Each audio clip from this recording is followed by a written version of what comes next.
செங்கிய பாய் பேர் என்ன? மல்லிகா. குட்டி பேர்? பிரியா. குட்டி என்ன உனக்கு தங்கச்சியா? பிரியான்னு சொல்கிற? நிக்கிதா அப்பா பேர் என்ன?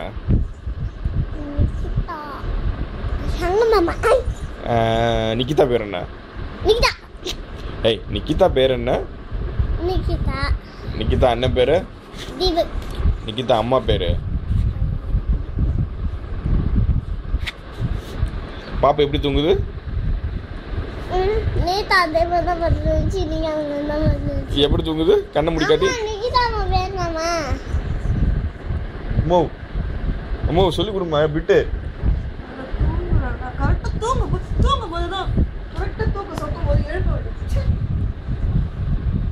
உன்னால தானே இப்போ எனக்கு அடி விழுந்துச்சு. பண்ணச்சா சொல்லு. சரி அடுத்தப்பல அவங்கள்ட்ட கேட்டு தெரிஞ்சுக்கோ. சரி தூங்க போங்க.